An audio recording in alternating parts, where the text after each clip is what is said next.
ठिकाणी गायन, वादन, नृत्य याचा जास्तीत जास्त भर असतो आणि नृत्य तर एक नंबरला असतं. परंतु विचार पेरण्याचं काम, परिसंवाद ठेवण्याचं काम हे मोठं काम आहे. या उपक्रमाला जेवढे माणसं जास्तीत जास्त असतील तेवढा त्याचा अधिक फायदा होत असतो. परंतु हा उपक्रम अत्यंत चांगला आहे आणि आज या निमित्तानं आपण जो विषय ठेवलेला आहे तो सुद्धा मला विशेष महत्वाचा वाटला. अण्णाभाऊ साठे यांच्या साहित्यातील क्रांतिकारी विचारांचा प्रसार.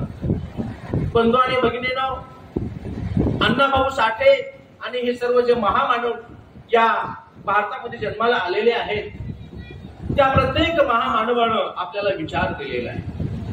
त्यांचं कार्य हे आपल्याला अत्यंत आदर्श अशा पद्धतीचं आहे. आपल्याला आपला इतिहास माहित आहे. या देशामध्ये माणसाला माणूस म्हणून जगण्याची किंमत नव्हती. स्त्रीला स्त्रीचे मूलभूत अधिकार मिळत नव्हते आणि समाजातल्या एका मोठ्या वर्गाला बहिष्कृत म्हणून त्यांना माणसाचे मूलभूत हक्क देण्यात आलेले नव्हते. परंतु हे सर्व अधिकार आपल्याला मिळाले. आज माणसाला माणूस म्हणून ओळख मिळाली.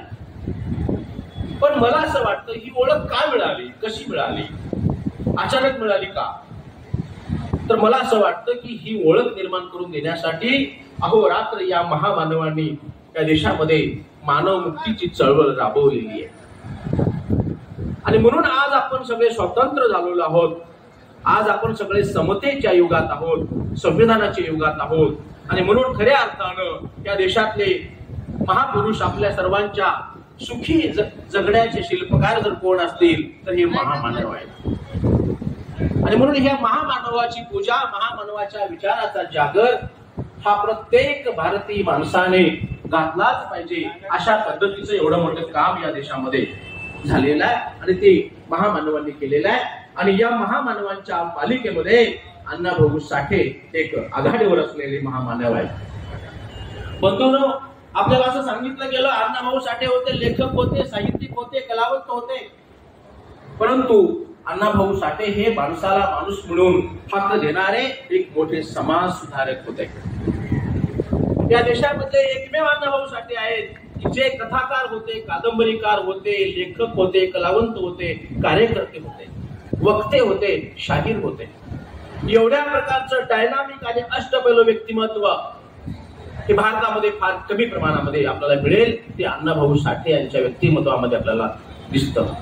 म्हणून अण्णाभाऊ साठे यांचे खूप सारे विचाराचं कार्य आहे ते आपल्याला अत्यंत कमी वेळेमध्ये या ठिकाणी समजून सांगण्याचा आम्ही प्रयत्न करणार आहे. समाजामध्ये लेखकाची भूमिका काय असते?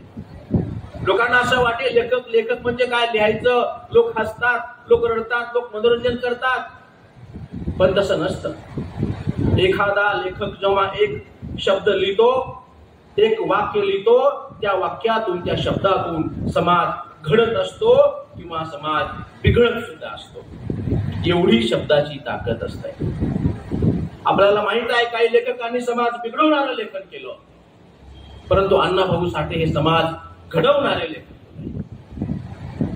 आणि म्हणून लेखणीची किंमत किती मोठी असते. लोक म्हणतील काय लिहिणं काय कठीण आहे, पण असं नाहीये.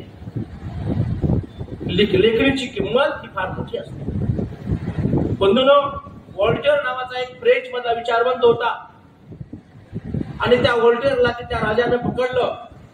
त्याचा गुन्हा काय होता? त्यांनी लिहिलं होतं माणसाला त्याच्या हक्की मिळाले पाहिजेत असं लिहिलं होतं. राजाने पकडलं, त्याला सांगितलं तुला शिक्षा होणार आहे, तर तुला काय बोलायचंय का? तेव्हा व्हॉल्टेअर म्हणाला की तुम्ही काही जरी बोलला तर मी माझे शब्द माघार घेणार नाही. आणि महाराज, माझ्या लेखणीची ताकद तुमच्या राजदंडापेक्षा अधिक आहे, अधिक मोठी आहे. कारण लेखणी ही समाज मन घडवते, समाजाचं मत तयार करते.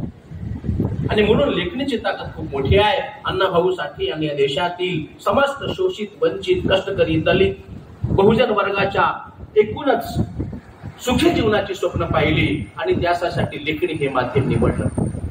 मला असं वाटतं अण्णाभाऊ साठे हे देशातील फार मोठे समाज सुधारक आहेत. लेखणी हे सामाजिक सुधारणेचा मार्ग म्हणून अण्णाभाऊ साठे यांनी लेखणीचा मार्ग स्वीकारलाय. लेखणी, वाणी आणि कृती या तिन्हीच्या माध्यमातून अण्णाभाऊ साठे यांनी आपलं लेखन केलेलं आहे. 1958 साली भरलेल्या दलित साहित्य संमेलनाच्या अध्यक्षपदावर बोलताना अण्णाभाऊ साठे असं म्हणतात की साहित्य हा माणसाचा समाजाचा तिसरा डोळा आहे. जे आपण या दोन डोळ्याने पाहू शकत नाही ते साहित्यिक पाहतात, कवी पाहतात, पण ते पाहिलं पाहिजे, नीट पाहिलं पाहिजे. समोरच्या माणसाच्या दुःखाचं आपण पाहिलं पाहिजे, त्यांचे प्रश्न आपण पाहिले पाहिजे. आणि म्हणून ज्या कालखंडामध्ये लोक म्हणत होते की कशाला दलित साहित्य निर्माण करता, अण्णाभाऊ साठेंच्या त्या 1958च्या भाषणातला महत्वाचा मुद्दा आहे. त्यावेळी लोक म्हणत होते कशाला दलित साहित्य वेगळं कशासाठी, पण अण्णाभाऊ साठे असं म्हणतात की दलित साहित्य हे स्वतंत्र एक साहित्य आहे आणि दलितांचे प्रश्न हे तुमच्यापेक्षा वेगळे प्रश्न आहेत. आणि ते प्रश्न कुणाला समजतात, जे त्या जाती जन्माला आलेले आहेत, दलित म्हणून ज्यांनी स्वतः दुःख भोगलेलं आहे, त्या माणसाला त्याच्या वेदना कळतात. आणि म्हणून हा दलित साहित्य हा स्वतंत्र साहित्याचा प्रकार आहे.